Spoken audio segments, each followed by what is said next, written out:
ये आबनाए हुर्मुज़ खोलनी ही पड़ेगी और हम ताकत से इसको खुलवाएंगे। अब्राहम लिंकन को बहुत ही नाकाबिले तलाफ़ी नुकसान पहुँचा, इस हद तक कि उसे अपना फ़ासला ईरान से पहले बढ़ाना पड़ा। अमरीकी सदर डोनाल्ड ट्रंप जो अपनी बात घुमा फिरा कर करने के कायल हैं, उन्होंने एक बार फिर एतराफ़ शिकस्त कर लिया है। ये एतराफ़ शिकस्त तब सामने आया जब उन्होंने कहा कि वो आबनाए हुर्मुज़ नहीं खुलवा सकते और उनको ऐसा जिसकी कोई ज़रूरत भी नहीं है। ये बयान उस बयान के बिल्कुल ही अगले 2 रोज़ में ही आ गया है जब उन्होंने कहा था कि किसी भी सूरत आबनाए हुर्मुज़ को बंद नहीं रहने देंगे, ईरान को सबक सिखाएंगे। पासदाराने इनकलाब को ये आबनाए हुर्मुज़ खोलनी ही पड़ेगी और हम ताकत से इसको खुलवाएंगे और जितने भी कमर्शियल वेसल्स वहाँ पर फंसे हुए हैं उसके इर्द गिर्द इलाके में, उनको एस्कॉर्ट करके अपने हिफाजती हिसार में लेकर आबनाए हुर्मुज़ पार कराएंगे और ईरान को शिकस्त देंगे। लेकिन आबनाए हुर्मुज़ के मामले पर खलीज फ़ारस में ईरान ने अपनी बरतरी साबित कर दी है और अब डोनाल्ड ट्रंप ये कहने पर मजबूर हो गए हैं कि हम अकेले आबनाए हुर्मुज़ नहीं खुलवा सकते। वहाँ से तो चीन भी तेल लेता है, वहाँ से तो दीगर ममालिक भी तेल लेते हैं और हमें तो इसकी एज सच कोई ज़रूरत नहीं है। इन मुल्कों को चाहिए कि ये सामने आएँ, आगे आएँ और उसके बाद अमेरिका का साथ दें और आबनाए हुर्मुज़ खुलवाएँ। ये एक ऐसा बयान है जिससे पता चलता है कि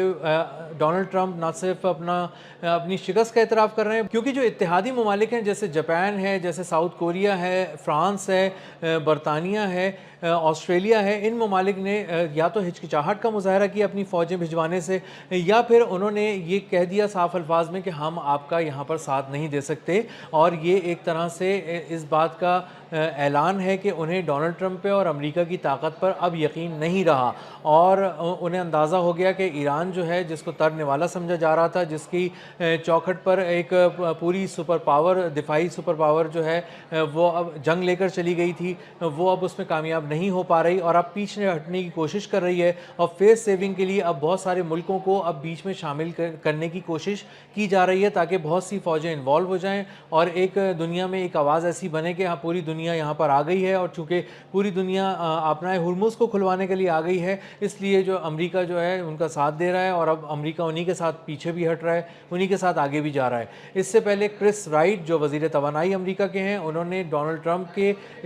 इस हुक्म पे जो उन्होंने नेवी को दिया था कि आप जाएं और जाकर आबनाए हुर्मुज़ में खलीज फ़ारस पार करें, आबनाए हुर्मुज़ में पहुँचें और वहाँ पे जितनी कमर्शियल वेसल्स हैं उनको एस्कॉर्ट करें, हिफाजती हिसार में लें और आबनाए हुर्मुज़ पार कराएं। क्रिस राइट ने दो टोक अल्फाज में कहा था कि ऐसा मुमकिन नहीं है। इससे पहले यूएस की नेवी भी ये बात कैटेगोरिकली कह चुकी है कि जो खलीज फ़ारस है वो मौत का एक जाल है, एक ऐसा समंदर है जहाँ पर बहुत अरसे काम किया है ईरानी पासदारान इनकलाब ने और दिहाइयों से बिछाए हुए इस मौत के जाल में अमेरिका जाके फंस नहीं सकता। बहुत रीसेंट डेवलपमेंट्स ये हुई कि अब्राहम लिंकन जो उनका बहरी बेड़ा था और ताकत का एक महवर समझा जाता था और वो नाकाबिले तस्खीर करार दिया जाता था और इस हद तक कि उसको तबाह करना तो बहुत ही दूर की बात है, उस तक पहुंचा भी नहीं जा सकता था और उस तक फायर किया जाने वाला हर प्रोजेक्टाइल, हर किस्म का मिसाइल और किसी भी किस्म का जो हथियार है उसको बहुत दूर ही तबाह कर दिया जाता था और उसके करीब भी नहीं पहुंच पाता था वो हथियार। लेकिन देखा यह गया कि पिछले कुछ दिनों के दौरान अब्राहम लिंकन को बहुत ही नाकाबिले तलाफ़ी नुकसान पहुँचाया गया ईरान की जानिब से मुसलसल हमलों में और ईरान ने अपनी एक नई वॉरफेयर जो टेक्नोलॉजी है, जो ख़ास तौर पे इलेक्ट्रॉनिक वॉरफेयर की जो टेक्नोलॉजी है, उसमें उन्होंने यूएस को बहुत बांध कर मारा, उनका जीपीएस सिस्टम को हैक कर लिया, जैम कर दिया उसके सैटेलाइट को और उसके बाद कुछ इस तरह के गैर रिवायती हथियारों से उस पर हमले किए जो समंदर के नीचे से थे, समंदर के ऊपर थे और फ़िज़ा से थे, जिससे अब्राहम लिंकन को बहुत ही नाकाबिले तलाफ़ी नुकसान पहुँचा, इस हद तक कि उसे अपना फ़ासला ईरान से पहले बढ़ाना पड़ा, खलीज फ़ारस से निकलना पड़ा, दूर जाना पड़ा और उसके बाद जो जितना भी इंतज़ाम वो करके आया था अब्राहम लिंकन, उसको समेट कर वापस अमेरिका की जानिब रवाना किया गया है और अब वो अमेरिका की जानिब महव सफ़र है।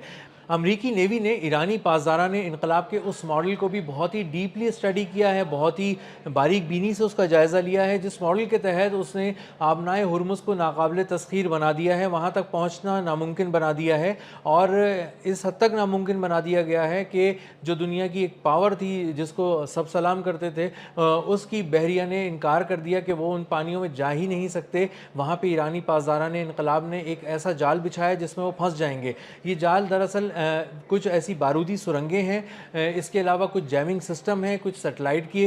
की मदद भी है। जो कहा जा रहा है कि जो ईरान है वो बेदू एक टेक्नोलॉजी है जो चाइनीज़ की सेटेलाइट टेक्नोलॉजी है, उसकी मदद लेकर उन्होंने वहाँ पे पहले कमर्शियल वेसल्स को जैम किया, उनके जीपीएस को हैक किया और उनकी जीपीएस को एक तरह से हैक कर लिया। और उसके बाद उन्होंने जो बहरिया के जहाज़ थे, अमरीकी बहरिया के जहाज़, उनको भी उनके भी नेविगेशन सिस्टम को इस तरह से नेविगेट किया कि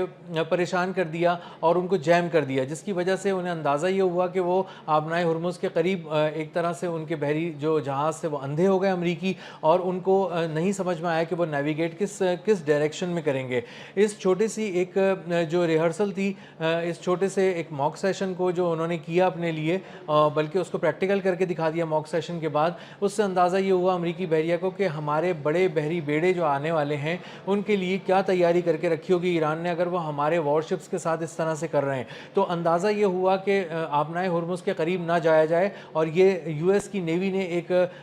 वाज़े पैगाम के ज़रिए यूएस की एडमिनिस्ट्रेशन को बताया।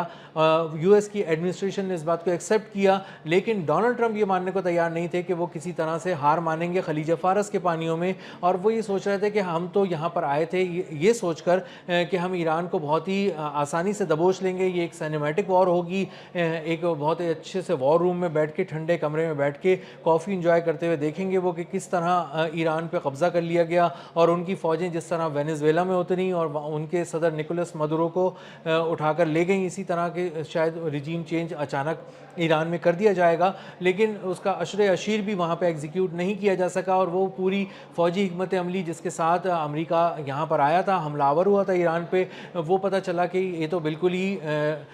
एक रेत की दीवार साबित हुई है, और एक ही फूंक में ईरान की जो क़यादत है उसने अमेरिका के इस पूरे फ़ौजी हिसाब किताब को